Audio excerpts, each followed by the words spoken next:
They told us to give a disclaimer. The views expressed on this podcast are those of the podcasters, any guests, and do not reflect any of the management, owners, sponsorships, or employees of thereof. Pretty much, if you're soft, don't listen to this podcast.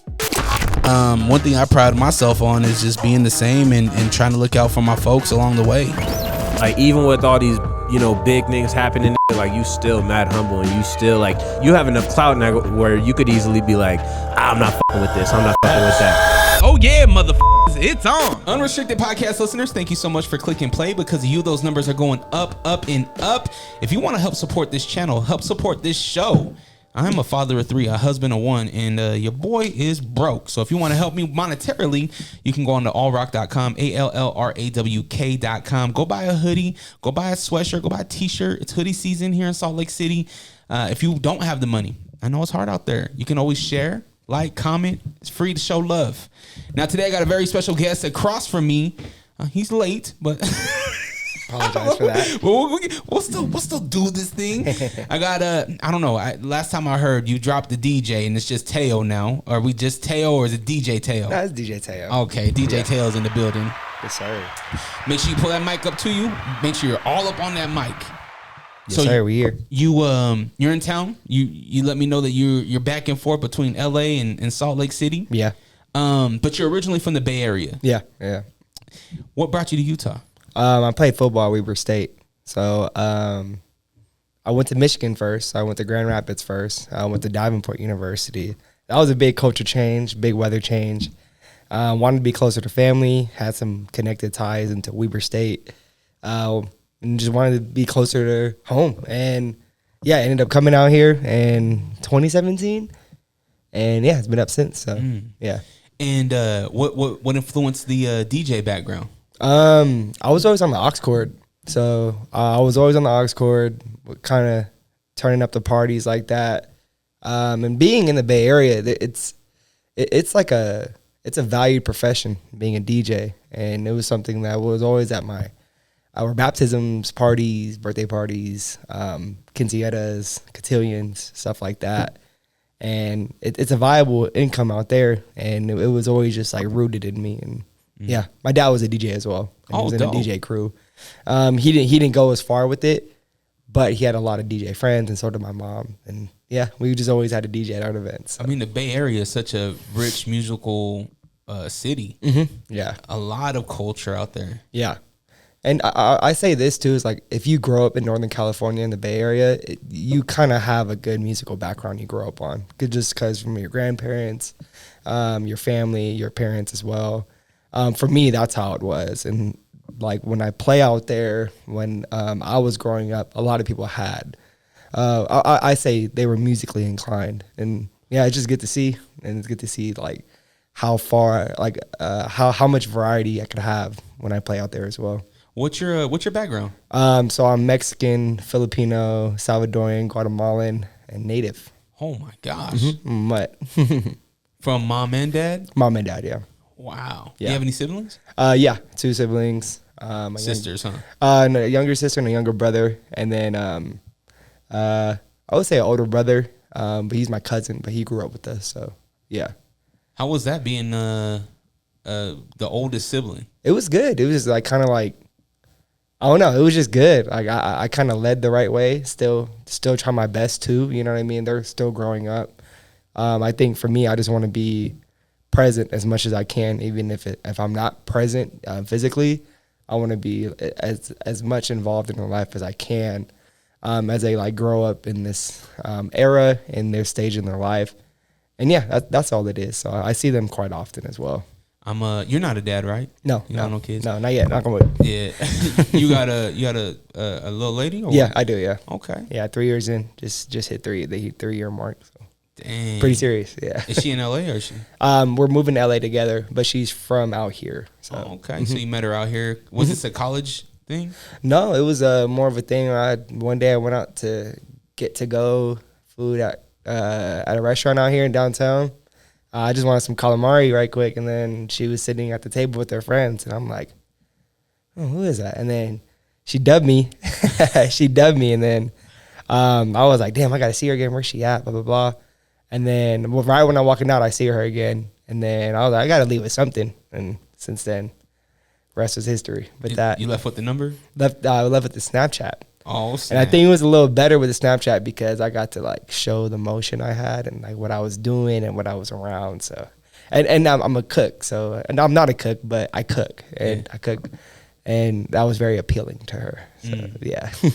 So you had to use a little bit of game. Yeah. Okay. Safe to say. I think the struggle to get her like to hang out or like it was definitely like a blockade and like having to hang out with her at first, and she was dubbing me. So I think I actually like that. And most men would. Yeah.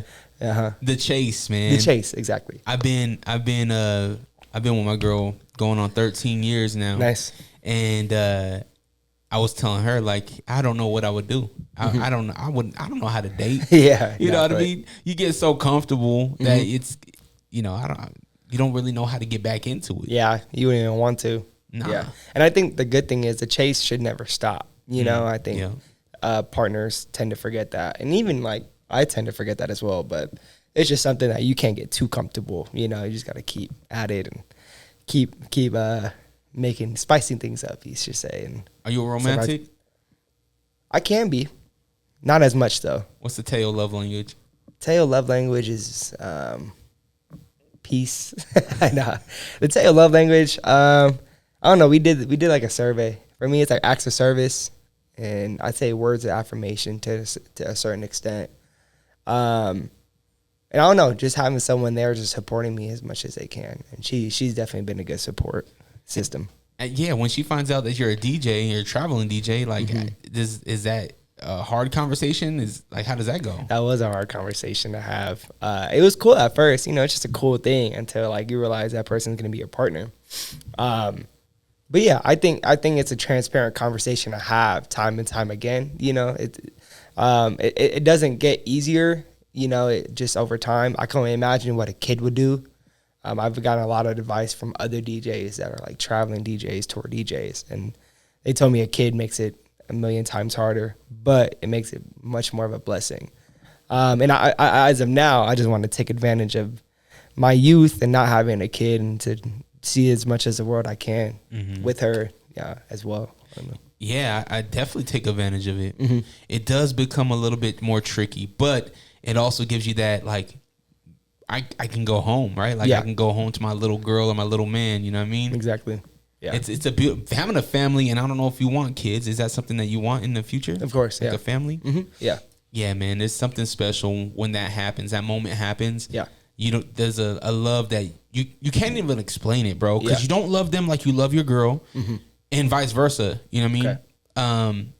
But yeah, man, it's a really cool feeling. Yeah. I think for me right now, I'm a great uncle. So, like, I love the uncle duties and the uncle title right now. It's really fun. It's fun. It's good seeing how a kid could like kind of turn up your life. You know what I mean? And make you go, 100 times harder toward just reaching your goals and doing things you never thought you could do. As a dad, as a parent, and moms too. So I've seen that, and I think that's very inspiring for me to see as well. How was you mentioned that you played college football. How was the high school career? The high school career was good. Went to Army High School out there in the Bay Area, Fairfield to be exact. And it was good. Like, spent my years as a running back and the long snapper. So the long snapping is really what got me to play collegiate football and to get a scholarship as well, which I'm grateful for. And no, it was good. So I was All-American out of high school, playing a game my senior year in Daytona Beach, Florida on ESPN. That was really fun, just being around other like athletes and guys that are currently in the NFL still. Was this the U.S. Army? No. That's like the big notable one. This was called Offense Defense All-American Bowl, but if I remember correctly, Quinnen Williams, he's a lineman right now, D lineman in the NFL. I played with him and a few others. I'm blanking, but yeah, it was good. It was good because I think for me as a West Coast football player, seeing Southern football at that time, I would like just people from the South and people that came from there. I'm like, oh, these these kids are legit. Like, it was nice. It was just fun to watch and see, you know, and we had like 2-a-day practices, which was interesting. Yeah, I mean, football, it's football country down south. You know what I mean? And I from the people that I know in California, it's like lacrosse is big out there. Okay. Yeah. It's safe to say the Catholic schools. Oh, is that what it is? The private schools are really big with lax and everything. What drew you to football?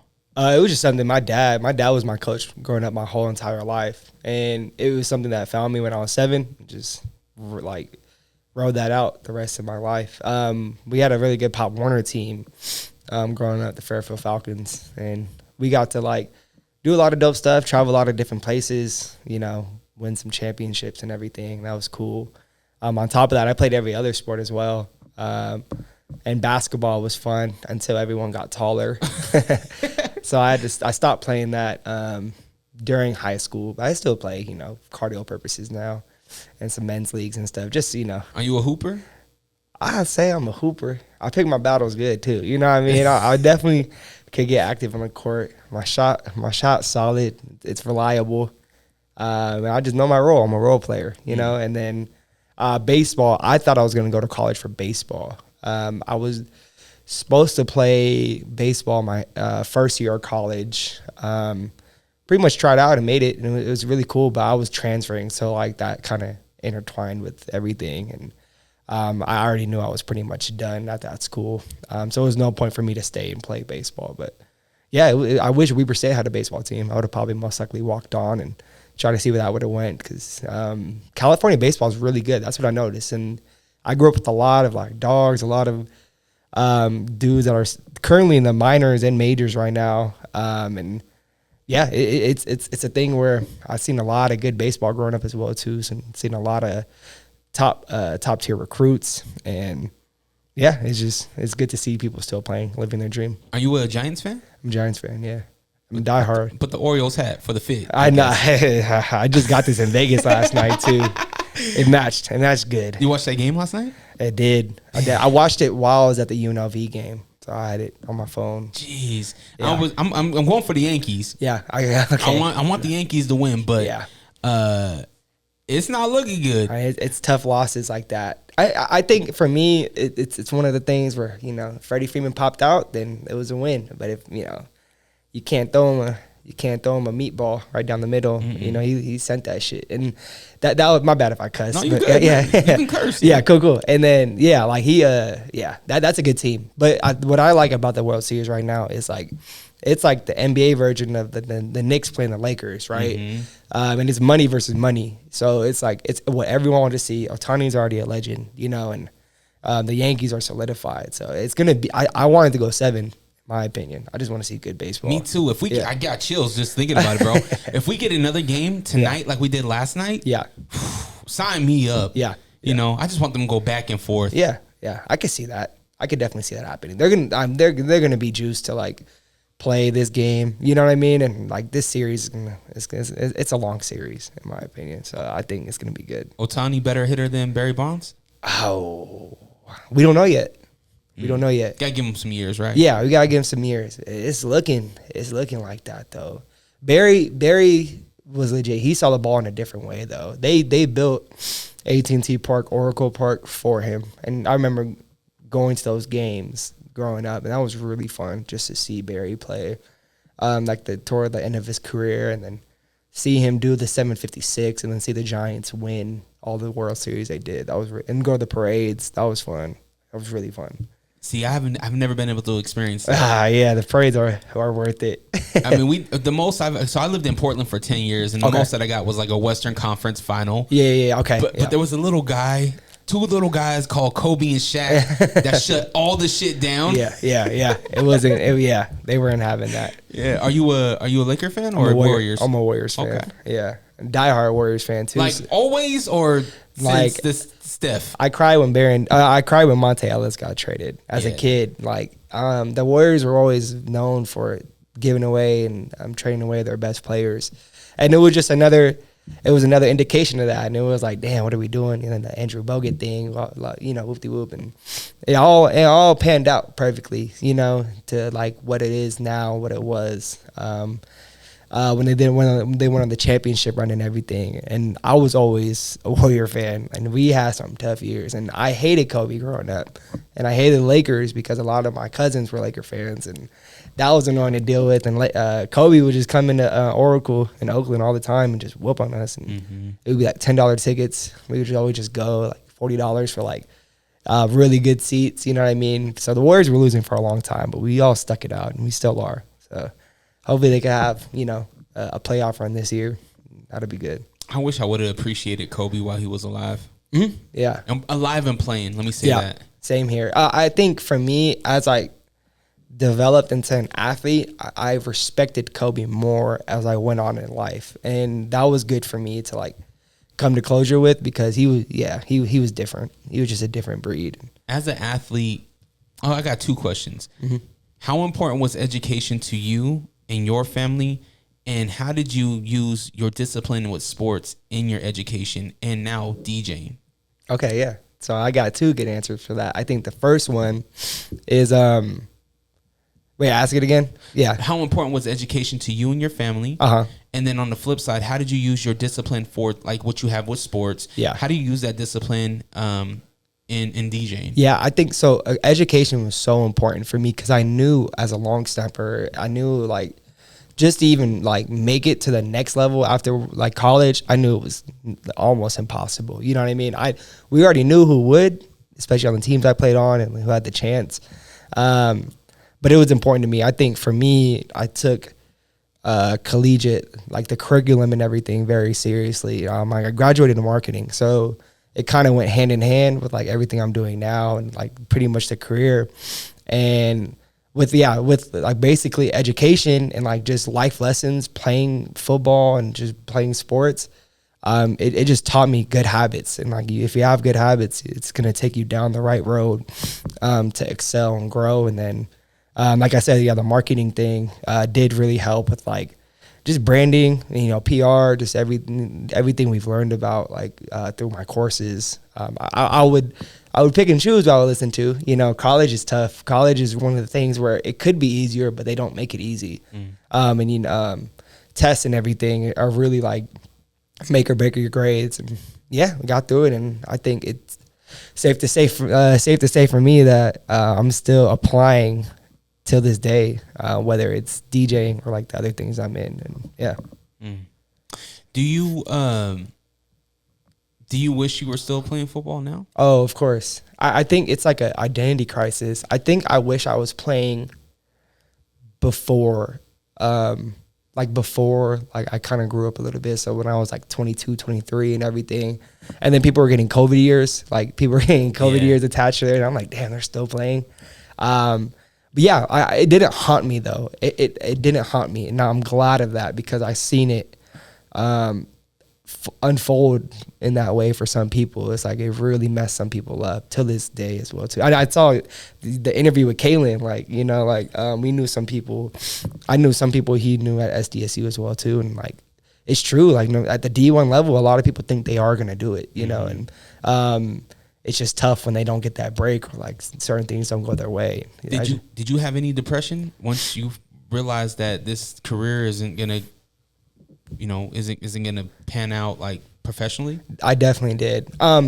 Because it didn't work out collegiately. So I transferred and basically I was on the team and then there was a guy above me and then it was looking like I was gonna compete for a position and like it was gonna be like a good chance for me to get the starting spot or at least have a chance to do something, right?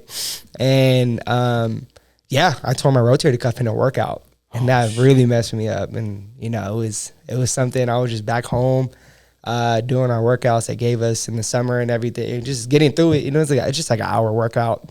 And, it really messed me up because I'm like, damn, like, what am I going to do now? And like, it was really tough because school-wise, it all went downhill for like a short period of time because I just didn't know what to do. When you say gone downhill, is this grades? And due to the depression. It was like it was tough because I'm like, what am I now? Why am I here? Why am I in Utah? And it took I'll go ahead. Did you feel being a college athlete was your identity? Yeah, for sure. At the time, but it was still DJ Teo in a way. But like the football aspect of it was like very much me, and there was nothing else I knew at the time. You know what I mean? I was still bright and intelligent. I got along with a lot of my professors and everything, and they knew that. But for the most part, it was like I'm here in Utah for a reason, and I'm like, okay, so now I'm injured, I'm out, I don't want to get surgery, so like I'd have to sit out a year pretty much, and it was weird. It was just a weird situation because I knew they were bringing a kid that they wanted, you know, and I was like really depressed off that because I was working my ass off pretty much. You know, you show up, you show up, you do your thing, you get better, you develop, and that's what was happening. And then I knew the situation with like, why would I be here? And I'm like, where do I transfer to? I'm looking at other schools, and then it took a few people to kind of like pretty much change my perspective and tell me that, hey, like you have something with this DJing thing, you might as well stay in Salt Lake. I'm like, you know, and at first I was in Ogden. So I was in Ogden driving to Salt Lake. And by the time I got to like being out here 4 or 5 days a week, I'm like, I might just, I made the big jump to basically move out here all by myself. And yeah, it's pretty much been elevated since then too. What was your break getting into the clubs or getting opportunities to COVID. perform? COVID. I already know the question. I already know the answer to that question. It definitely was COVID because a lot of DJs didn't want to DJ, one, and two, it just made the playing field a little leveled. I like to say that. A lot of people, like I said, people didn't want to DJ, and I was like the guy coming up already. I already had a name, and it did mess me up in a way because I was getting some traction before that in 2019, and then started 2020 went really good, and I'm like, okay, I'm gonna get in the biggest spots. A lot of people might remember this if they're listening right now if they're from Salt Lake, but Button Down was a really prime spot for me, and so was Moose Lounge, but Moose Lounge transitioned to Button Down when I turned 21. So when I turned 21, I really wanted to make like basically a name out of myself out here. And I already knew I was a younger one, so I already knew I was playing and listening to like what other people were listening to. But you know, the club break was pretty tough because of politics, just in any market. I understood that. So I started throwing my own events. And when I threw my own events, that, you know, attracted a lot of buzz as well too. And that was good. Like I really liked it. It was a lot of work. Mm-hmm. Will I do it again? Yes. Will it be more buttoned up and basically a higher status of like people? I would love it to be, but it just has to make sense. Mm-hmm. And you know, the more you pour into it, pretty much the more it'll spit out, you know. And yeah, it's safe to say that for me, it was basically getting in the clubs and then getting around players as well too that would be in town, and yeah, throwing my own events. Did you have anybody come to you with open arms? Any other DJs put their arm around you, maybe that are native Utahns? Yeah, like I did actually. It was almost, I wouldn't say everyone, but it was a lot of people. You know what I mean? And it was like each situation unfolded in a way that it helped me grow and helped me develop in the way I wanted to. Mm-hmm. Whether it was like, oh, that's what I want to do. Like this is how I want to maneuver, and you know, like shake around the city a little bit. This is what I don't want to do, you know, and just being a sponge to like information and like basically ways of like I've seen good business with this. So I think it was good. I don't want to name off names because it was a lot. It was a lot of people. You know what I mean? But it was. They know who they are. Yeah. They know who they are. There's good habits all the time. There's good habits and there's bad habits that you can learn from people too, right? Mm-hmm. We had a really bad case of undercutting in the city. Yeah. And I don't know if you've experienced that in your career out here. But from my experience, it's gotten a lot better. Mm-hmm.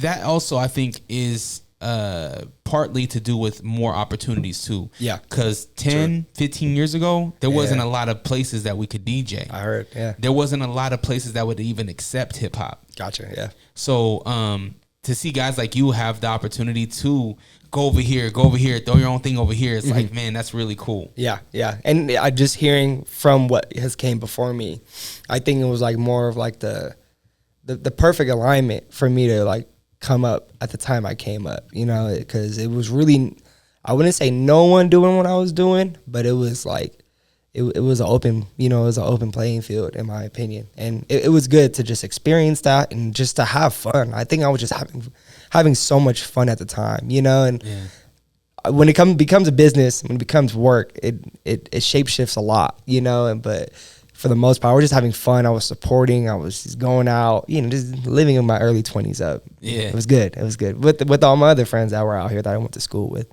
So, yeah. How do you elevate being a DJ? How do you take what your craft right now and go to the next level? I think first and foremost, like the craft itself, that elevates. So like if you get like, I think for me, I go see other DJs in other markets. I'm like, oh damn, that was dope.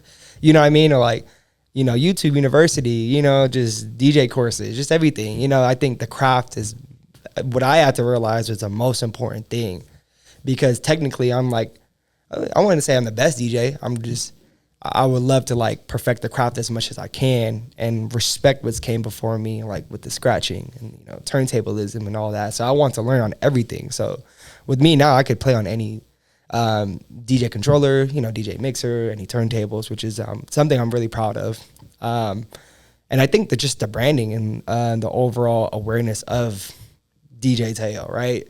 I think in that aspect, I choose to try to elevate it every single day. And I think financially is the last answer I have. Like financially, Utah is a good place for weddings and corporate events and private events. So I definitely love coming out here for that, because it's a different bag with all that, I charge double. Yeah. I hate weddings. Yeah. I hate weddings. I hate wedding receptions. Yeah. I hate the ceremony. I hate the white dress. I hate the white. I hate everything about weddings. Yeah. Why? Because it's so freaking. There's so much pressure. Yeah. Because you're the heartbeat to their big day. Yeah, exactly. And you can fuck up some shit. Yeah. I think for me, I embraced it a little bit more. I'll play devil's advocate to that. Is I love weddings now, because yes, you have to be perfect. That's rule number one always. As a DJ, you have to be perfect. But most of the time, the bride and groom, they're not perfect. The families aren't perfect. The wedding planner isn't perfect, So I think as a DJ, you could actually you could send off their marriage into the right direction. And I do love that. I love seeing the families come together. I don't know. I think maybe I get attached too much sometimes, because I get so cool with them. Yeah, you in the wedding photos? Yeah, I'm in the wedding photos. They all follow me. Yeah. But that comes, and then from there it stems from referrals. So then I'm getting booked for other weddings. And I just like how chill they are most of the time. It's a formula. And I just ask them like, hey, just send me a playlist, and I'll just play around that, or I'll play those exact songs. And I got put on game by a lot of wedding DJs in Utah, and I think that's what made me love it a little bit more. And what I could charge, and then basically the more production they want is the more I'll charge. You know what I mean? And it's really good. Does Teo know his worth? And if so, when did you learn your worth? I learned my worth about 2 years ago, when it was the same people I kind of just talked about that put me on game. It's like, nah, you need to be charging this much. I'm like, okay. And then from there, I kind of heard what other DJs were charging. I was like, God damn, for that. And then, it was a climbing ladder with that, because I had to figure out what I wanted to do and how I would present it. But now it's a system. So if someone were to reach out, especially a company or a wedding, send them my invoice, do a consultation and everything, trying to button up, make it seem like a DJ Teo is a company. I am, but just buttoning up a little bit more, and basically for them to realize that what they're paying is worth it. You know what I mean? That with preparation and organization, that goes a long way. And just let them know hey, this isn't this, and they're like, okay, yeah, let's do it. So do you feel like DJs need gimmicks? Because I feel like there was a good 3 or 4 years where I felt like DJs had gimmicks. Elaborate on gimmicks exactly. Like the dead mouse. He had the mouse head. Oh yeah. There's the chick with the Riz, I think, with the glasses. Mm-hmm. These kind of gimmick things. Do you think DJs need these? I think people have to be different in their own way. I know DJs that do gloves and just everything. I don't think it's necessary. But if someone wants to do it, I think it's really cool, to see where they can take it, especially in the EDM world. Yeah. I see it most likely in the EDM world. But now it's just faces and names, you know, like with these big EDM artists coming out. So it's just cool to see how much is being generated out of all that. Does Utah have a perfect venue? Are you sick of podcasts that just interview people with the same questions and gossiping nonsense? Are you tired of hearing about what's wrong with the world? Can you locate your nearest orphanage? Who cooked the Last Supper? R.I.P. Mr. Potato Head. Seppuku Harakiri. Where is Mavis Beacon? This is Hos. And this is host Beefy. Listen to the Beans and Rice podcast. Exclusively in Braille and all streaming platforms. Patent pending. No pukesters helping me to the left, and no pukesters helping me to the right. Didn't need them then, don't need them now. You are the ex-champion only. Now this is the way, Tony and David, that you do the figure 4 leg lock. You love wrestling? Do you believe that Stone Cold Steve Austin is the greatest entertainer of all time? Or maybe that Shawn Michaels is the sexiest man alive? Or did you have a thing for Sonny from the years of 1994 to 1996 like I did? Did you know Yokozuna isn't even Japanese? If you could count the number of dimples on Rikishi's ass, this podcast is for you. Follow us, the Figure 4 Podcast on Instagram, at Figure 4 Podcast. And check us out on YouTube. Do it. Tell your punk ass friends about us. Yeah. Hey, yo, you're probably listening to the Unrestricted Podcast with Dre Rawka. We are? No, they are. Yeah, oh, right. Oh, wow. And I'm the real Ruby. You can catch me and Fonzie and the G Daddy Funk on Lake Talk 801 Podcast. Yeah, but I think you have to come in more smoother, more funnier. Like, yeah, they could catch us on the Lake Talk 801 Podcast. Yeah, y'all can catch us on Lake Talk 801. Yeah, and be like, and yeah, man, hey, and they could catch people like me, the real Ruby, and people like you, Fonzie, and people like him, G Daddy Funk, wow, on that's the a Lake lot Talk of people. 801. Who cares? What did he say? Huh? I didn't hear him. I don't know, but this probably should be the ad. Are these on? Catch a new episode every Monday on all streaming platforms. The Lake Talk 801. Tune in now. I would say Sky. I know I'm blanking on one right now. But as far as like a venue, club, nightclub, I think everyone knows it's Sky. You know what I mean? I think I love playing in there. Shout out my boy Bang too. You know what I mean? Like he's been, yeah. He would get mad if I didn't hit that. He's been there for a minute. You know what I mean? He's definitely been through the groundworks with them and all their changes and everything. And I just love to see what they're doing, L&E as a whole. You know, they definitely like have other pockets they're into and other venues. And I think the Depot is nice too. I like the Depot. Beautiful I like the sound. Depot. Yeah, beautiful sound, Live Nation venue, you know. And yeah, all the other the complex, all of them. But I think I like the Depot the most, and I like Sky the most. If I'm missing on one, it's probably just like a random venue. But yeah, I've been in a lot by this point. What's the difference between DJing in Utah and out of state? Is there any difference, or do you have to curate certain vibes with the culture of the town that you're in?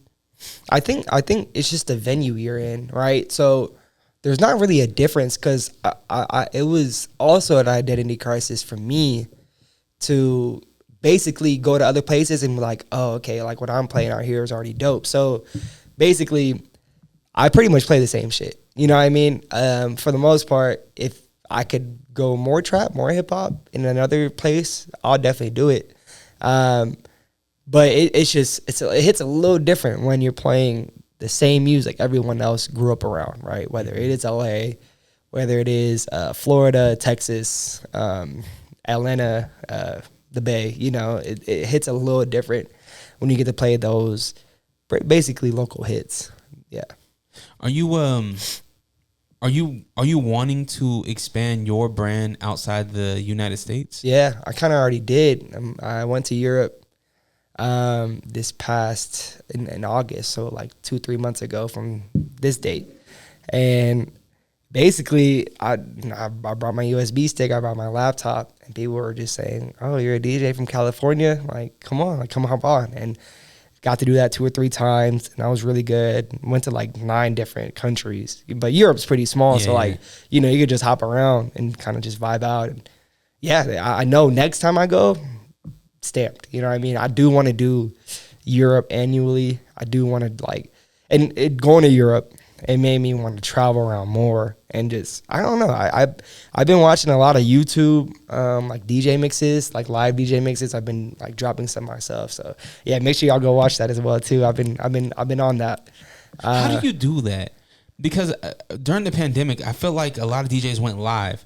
But okay, yeah. I also feel like there was a lot of flagging. So how does a DJ make money off of things that are getting flagged? I just sent like, I basically just wrote up in like kind of AI a little bit, like writing appeal, you know what I mean, Gotcha. to YouTube, and it was all good now. So I didn't know it would be that quick, but within like a day or two, I had like more features that I had than any like content creator you can say, and I was basically saying I was just making DJ mixes, and it counts as a remix if I'm not mistaken. So yeah, and to answer your last question too, I think I just want to like from the DJ live mixes, I'm like, damn, hip hop and just everything else has a strong chokehold on the world. You know what I mean? And I think being in other countries now, Afrobeats is like my favorite genre. And it's like, I think it's a worldwide genre, like maybe number 1, next to reggaeton, but people love Afrobeats. And it was beautiful for me to see like all types of people loving it rather than just like one small demographic, you know? So yeah, I think as much as and back to your expansion thing, I think for me, genre wise, being Utah was a blessing in disguise because I got to like figure out multiple genres, just other things I typically wouldn't play. I'm not just a hip hop and R&B DJ, even though that's like my main thing. I love reggaeton, I love house, Afro house, I'm a piano. Afrobeats, my number 1 thing. So yeah, just everything now, just good music. Good music is good music. Europe, what was you doing out there? Just vibing? I ended up having like, you could say long lost family. I didn't meet till like 2023, and they're like, yeah, you should come out, blah, blah, blah. And we kind of like went out there, hung out with them a lot. We were in Copenhagen, Denmark, and it was really fun. And there was a lot of Filipinos out there, like very like surprisingly, like it was a lot. Why they migrate out there? I don't know. They're just from the Philippines. And you know what I noticed? Not to cut you off. There's a lot of Venezuelans here in Utah right now. There is. I was like, Jesus Christ! There had like 5 Venezuelans and Brazilians. Okay. Yeah. I was like, what the hell? Where you guys coming from? Yeah, they're just migrating. You know what I mean? Well, I guess Venezuela's going through like a whole war thing right now too. So yeah, good to see them get out of their country right now. And yeah, like basically Europe was just cool. It was just like good to just see other different things. Like, well, like out here you could like kind of connect it to like how the states are, you know, like Utah being close to Colorado and being close to Arizona and being close to Nevada.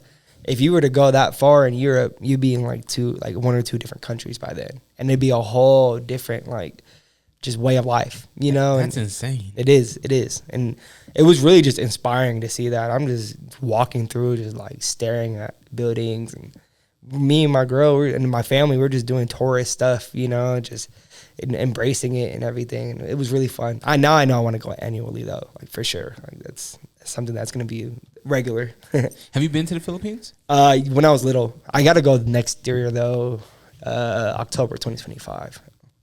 Big. Yeah, I got to go on a Philippines tour too. That'd be fun. Yeah. I mean, my favorite DJ is Filipino. Who? Rawka. Oh yeah. He's so nice too. He's so nice with it. He that dude inspires me. I was talking to him yesterday, and nice. He just inspires me to just want to be like just a good dad and just a good husband. And obviously, what he does with his hands is crazy. Pause. Yeah. Okay, so you make the music. Are you producing at all? So back to Heracles, man. He was another one that showed a lot of love when I came up in here. And when he was at 92.5, like he showed a lot of love, and love to see what he's doing now too. And yeah, so I don't produce, so I don't make beats, but I executive produce. So I bring people together, composers, producers, artists, songwriters, vocalists, and everything. So looking to really take that to the next step. And being in LA is going to be good for that also. Do you have any plans to help out any artists here? Is there any artists from Utah that are on your radar? Yeah, so a lot. I came across pretty much all of them, and they know who they are.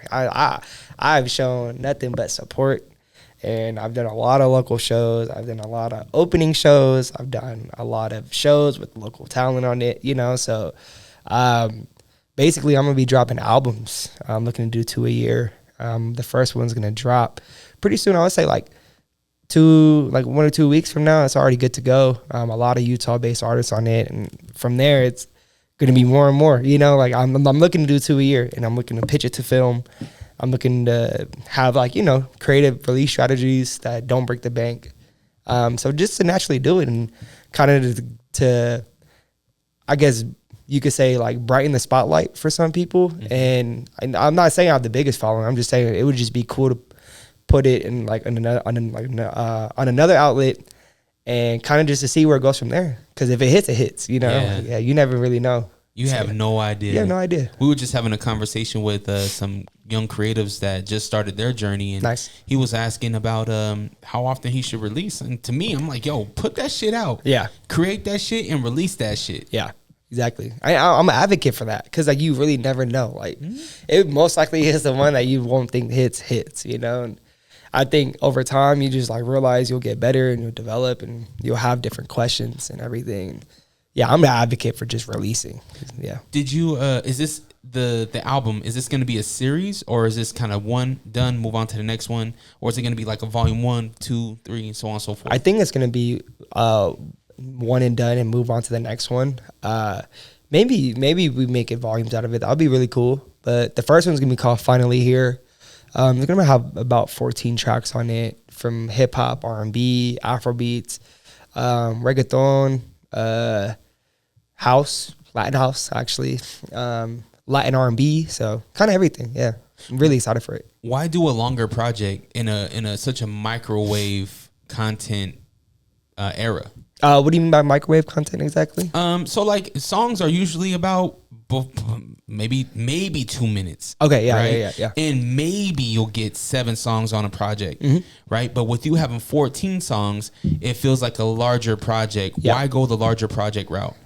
Just opportunity, opportunity for others. Because I could say no to so many other people, but I know so many artists, so it's we might as well just put it on there. You know what I mean? So yeah, I would just say opportunity wise, if I could really do it, I could probably put 50 on it, but that's not reasonable. That's not realistic as well. So I think for me, I just want to put, close to 12 to 14, maybe 15 on one and kind of see, and then maybe do EPs, throughout the year and all that, singles, especially if it was with someone where it was more of a collaboration, and so to answer your question, it's more of just opportunity for others. Being a DJ, we were talking and you mentioned that you're in the tech field as well. Mm-hmm. What's going on with tech? So basically it's been a long endeavor. So it's been 2 years now. I'm dropping an app called Vita Now. And it's good. So it's going to be a platform where basically when you sign on, either a supporter of an artist or creative themselves, you'll be able to distinguish who your biggest engagement is across all platforms. So TikTok, Facebook, Instagram, Twitter, RX, Apple Music, Spotify, YouTube, all of them. So yeah. So your app will funnel and tell you where you should be spending more of your time, I guess? Not spending, could be spending more of your time, but who's spending more of their time engaging with you. So whether it's likes, comments, repost, stuff like that. Will it tell you if these are real views? Because I think that's the biggest thing with social media right now is you have people that go and they'll buy 15,000 followers, 25,000 followers, but then there's no engagement. Yeah. There's no likes. Yeah. Right. So it's hard. I get people all the time. It's well, Dre, you should have me on your show because I have a ton of followers. It's for me, I don't really I want the content. I don't care. You can have 2 followers, but if those 2 followers are engaging with you on every post, That's what I want. Yeah, you know it's what I mean? substance. I think substance is the most important thing. So to answer your question, yes, like you'll be able to see, it'll be real time accounts, right? So people will have to sign up and then they'll put their logins in. You know, obviously if they don't want to put it, they don't want to put it. So, you know, that'll be all good, but they'll put their logins in and yeah, just basically encourage you to like either incentivize your supporters or to engage more, you know? So it's kind of what we want to establish. What made you realize that there was a need for this? I think when I realized, kind of back to the same thing you were kind of saying, I realized a lot of creators over my lifespan in this kind of industry, a lot of them either say they got it or like they don't have it. You know, it's one or the other. And it's really tough to kind of see people in specific situations where you didn't think they'll be in those situations or you think they had it all, you know, through socials. And I think if there's different ways and different tools to actually monetize and creatively strategize toward your following and your main supporters, I think that's a win. You know, there's a bunch of other outlets, you know, and I personally use them, and I know other people that do, like basically other apps and other platforms. But I just want to make another one. And I was at a panel. I was at the Santa Monica like music tech conference this week, and they were just saying like, instead of giving like artists and creatives more homework, at least like just like help their lives out a little bit and kind of just be more of a support system for them. And yeah, you could do that through tech. So yeah, very excited for it. How does this help Teo with his own brand?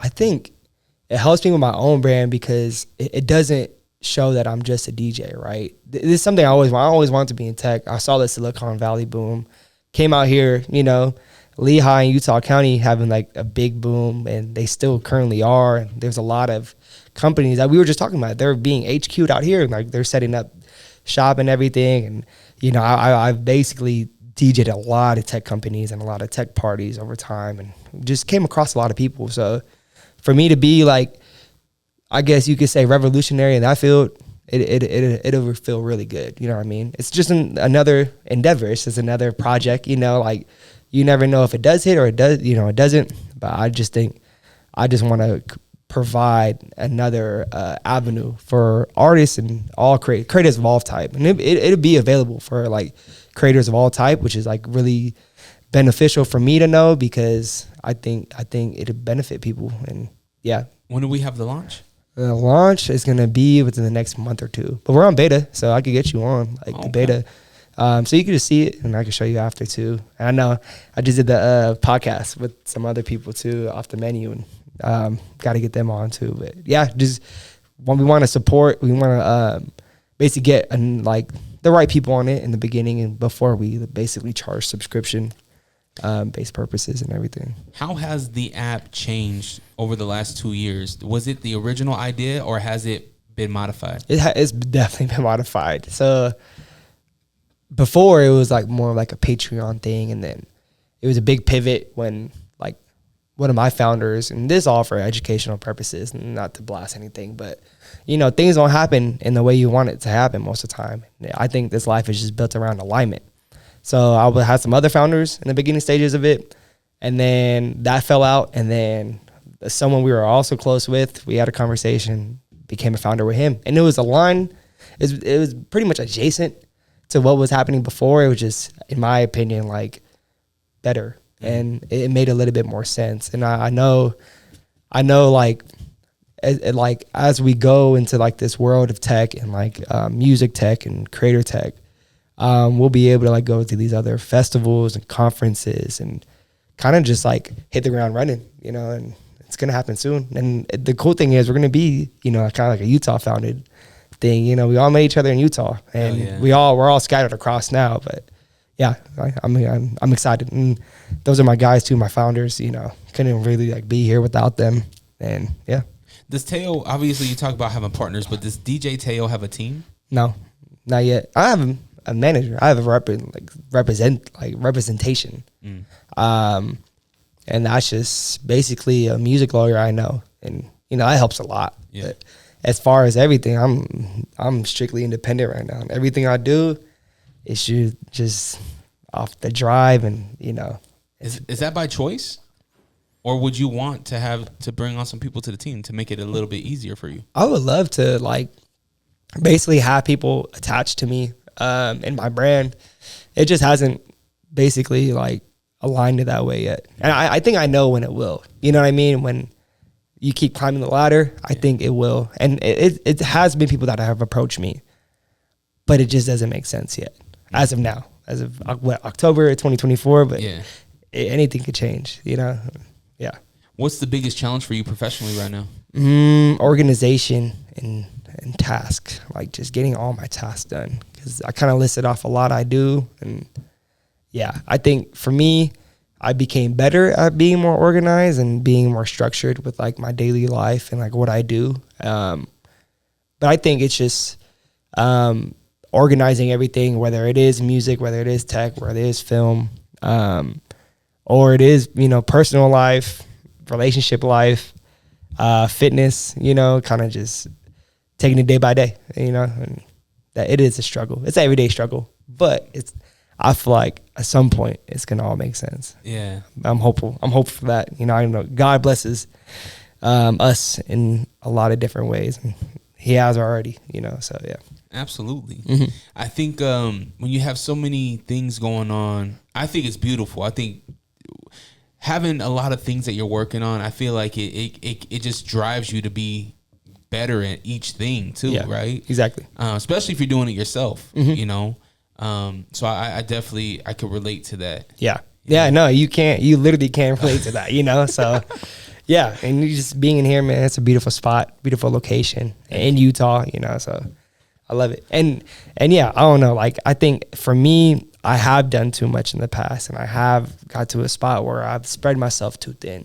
But I feel as if everything I'm doing now is just pretty much, it's vertically integrated. So I'm basically just mirroring each other, and like I heard someone say adjacent side hustles, you know, like it's all right next to each other. It's all like reach and grab over. It's all music related, you know, so it makes sense. And yeah, see that more and more. Tech, DJing, music, executive producing, film. You mentioned film. Mm-hmm. Have you touched everything that you want to? As of now, yeah. Now it's just like how far of a level can I take it up to? And yeah, like basically it's the beginning stages for a lot of them, but my daily deposits is what you know separates that, and for it to be speculation or you know an actual dream and me actually getting to certain goals. So I always want to get myself out the speculation stage, like, oh, could I do this? Or how does it have to be? And I'm at the stage where I'm like, fuck it, let me just do it. You know what I mean? Let me see where I could take it, and who I could collaborate with, partner with, get put on game with, you know, just soaking all the information I can. Are you documenting this journey? I say yeah, I am. Yeah. Where? Oh no, it's like film, like basically it's being filmed. Like I don't know, like Okay. I just set up like my GoPro and stuff, and just put it in the background most of the time, whether I'm in the studio or like anything else. But yeah. I think you traveling, you DJing all these different venues, the sitting down meetings and going to the summits. Like, I feel like this is all a journey that people should look at. You know what I mean? Like, I'm a huge advocate, and I need to be better about this myself, but I'm a huge advocate for vlogging. Like, video blog your life, man, because it's going to inspire somebody to take a chance on themselves. Yeah, no, 100%. And the reason why I laughed is because I was having a long talk with someone about this last week. It's like, you know, now I invested in like the equipment for it. So it's like, I got to do it, you know. I just did it in Vegas. It was pretty fun, you know, and I'm really excited to see where I could go with it because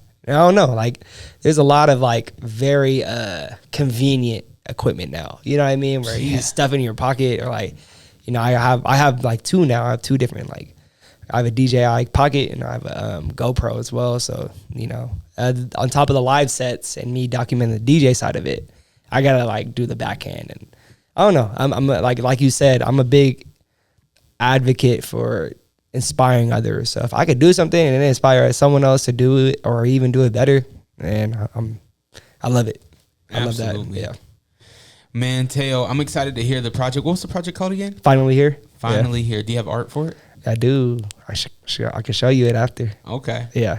So we're keeping this one under the tug until it's released. Until it's released, yeah. How's this thing gonna be released? Do you have visuals with it as well, or? Yeah. So we're gonna get some, like I have a visualizer, so we'll put on every platform, especially YouTube.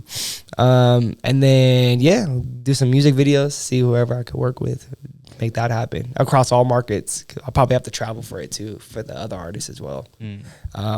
But it just gives me a reason to head back to the South or the East Coast. So yeah, travel, bro. Yeah, just travel. And I don't know if I'm traveling now. I know it's just international, or work related or international. I've seen most of America at this point. Yeah, I want to get out to Ireland. You should. I want to try. I want to see what it's like. You should. Even if you're in Ireland, though, you could go to so many other places after that. So I think it's a beautiful thing just to see different cultures. Do you have plans with film in 2025? Yeah, so I'm working on 3 different ones right now that are going to be basically released. 2 are short films. 1 is a feature film. And in film, I'm a music supervisor, and I'm in sync. So it's one or the other. It's been a long endeavor with music supervision. Sync is more in the beginning stages. But I just want to do it all. So, why not? And I want to pitch to films, and I want to curate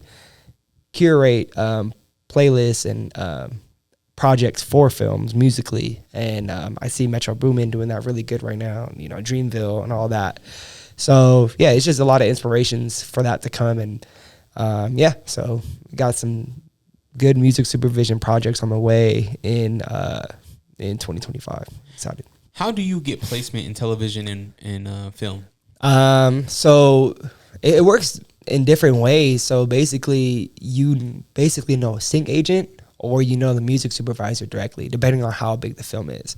So you could pitch a lot of different ways to a lot of different people. You could get put on playlists through sync agents and sync agencies, and they could pitch for you as well. Some of them are exclusive or non-exclusive to them. So if it's exclusive, that means it's just for them. You can't send it to anyone else. If it's non-exclusive, you could send it to however much people you want. It's typically through the sync agents or sync agencies. But if you know music supervisors directly, that's another outlet as well. Especially, I'm more working with independent films right now. So I'm at the contactable stage when it comes to it. So I think the main thing is just to know that all your work has to be original. It can't be sampled. If that ever comes back, you'll probably be blacklisted from the industry if you lied about it. But yeah, there's enough tools and there's enough avenues within film and music in film for us to distinguish that and everything. Pretty much AI. AI takes care of a lot. It saves a lot of time in some ways. And I'm not personally scared of it. I think it will take away a lot of jobs, especially in the film and music industry. But for the most part, I think it's important to know about adapting and everything. But as an artist, it can help you because you could, work on pitch stuff and everything, pitching your music and writing those emails and everything. And yeah. Seeing where it can land. I mean, I think that's why they were protesting, right? I think there was that writer's strike. Or that was a writer's strike, yeah. Because they were worried about AI taking that as well, their jobs. And pay. That was due to pay as well too. Just underappreciated, you can say. But the union got to figure it out. So what sucks about music supervision, and there isn't a union yet, an actual union, but it's in time it will come. There is a big guild for it, so there's already a huge community. They pretty much have a strong chokehold on it, but all I did was just surround myself with them and meet more people and basically ask questions, follow up and everything, and run into them at events again, over time. So, Teo, you got a lot of things going on. Yeah. Do you have a moment to sit back and smell your roses and be like, man, I'm doing some really cool shit? And on top of that, are you proud of yourself? Yeah, no, I definitely am proud of myself, and I'm proud to where I've developed and matured over time too, because life happens in different ways, and for me to be here in this position, to have an opportunity is just a blessing as well. I think what I noticed about a month ago was basically, Q1, Q2, Q3, and Q4. We're in Q4 currently. Everything I talked about with like just other people and like kind of within myself and like what I wanted to do this year, last December, I pretty much did it, and it's all unfolding the way I want it to be, and just gonna keep at it, keep my foot on the gas pedal and everything. But yeah, I always like to, sit back, appreciate myself, give my flowers to others that either inspired me or put me on game or will continue to, and stuff like that. So yeah. Hell yeah, bro. Yeah. It's important to be proud of yourself. Give yourself that pat on the back. Be your cheerleader. Definitely. There's going to be times where you be like, man, why ain't this going this way or whatever? There's some doubt that goes into your mind. And then as a creative, I think that's just natural where that happens. But yeah, man, you gotta appreciate yourself. Mm-hmm. Definitely. And if you're listening, you gotta appreciate yourself too. That's always important. Mm-hmm. And yeah, and your loved ones. Yes. Keep your loved ones close. When's the last time you seen the family? Last week. Okay. I'm about to go see them tomorrow too. So I DJ in the Bay. I DJ in NorCal tomorrow, and then the Bay the next 2 weeks. I'll be out there for 2 weeks. And whenever I'm there, I just say hi to family or get work done. Either one. That's cool, man. You're so booked. Yeah. That's really cool. Yeah. Not a lot of people can say that. Yeah. So I think it's a blessing to be able to work. Correct. Exactly. And just travel around, see different things, see different people. No, it definitely is a blessing though. I don't take it for granted anymore at all. Yeah. Awesome, Teo, man. Well, I appreciate your time. I appreciate you coming to the studio. Yeah, man. Thanks for having me. Where can we follow you? Where can we follow the journey? Oh, yeah. So you can follow me at Mateown's, MATEOWNS, or officialdjteo.com for all my events and updates. Yeah, come follow me if you have any questions. Always feel free to reach out and everything. I'm an open book. And yeah, man, thanks Dre Rawka for having me, man. It's been, I love the studio. I love the vibe. Sorry for being late. I've just landed. I just landed from Vegas. So. Oh, did you? Yeah, I just landed from Vegas. I got 10 a.m. So I just shoot over here. You were there for that summit? No. The summit was in LA. I was there. I was DJing like a club lounge yesterday, in Vegas. It was fun. It was a good time. I liked it. Hip hop, R&B. Do you like the casino poolside?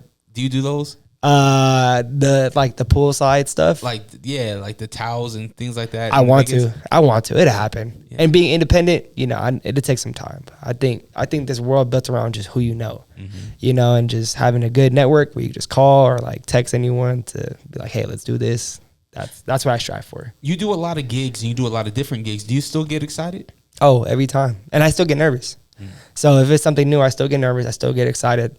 I think I became a believer, not a believer, but I just started realizing, you know what I mean? Like just not to take anything for granted because, it's safe to say that like things just don't happen twice sometimes. Sometimes that's just the only time it'll go. I went into some situations, some events, some venues like, okay, I'll be here more. And then, it just doesn't happen. It doesn't, due to like, not due to me, but just everything else surrounded by it. So yeah, just, don't take anything for granted. If you're listening to this, a lot of things don't happen twice. So make sure you get pictures, make sure you get videos, make sure you embrace the moment as much as you can. Mm-hmm. Yeah. And yeah. Absolutely. Well, definitely follow Teo and check out his journey, man. I'm excited to see this project. Yeah, thank you. I wanna hear this thing, and I know you're gonna package it up real nice. So yeah, appreciate it, man. Yeah, I'll let you know about the listening party too. Oh, you gonna do one in Utah? Yeah, I'll do one in Utah. Oh, hell yeah. And like kind of scatter across the West Coast. So be good. Dope. Well, I'm excited for it. Go follow him. And if you want to support this channel, make sure you go on to allrock.com, ALLRAWK.com. Go buy a hoodie, go buy a shirt, go show some love. And if you want to support, but maybe you don't got the money, I get it. Share, like, comment, subscribe. Free to show love. Y'all have the day you deserve. Protect your light. We're out. Peace. Sir. We ended up being open again. I think it was like 3 to 6 months. Oh, shit. Yeah. But yeah, it was cool, man. You find it okay? Yeah. It was perfectly fine. Cool. Yeah. Late, but okay.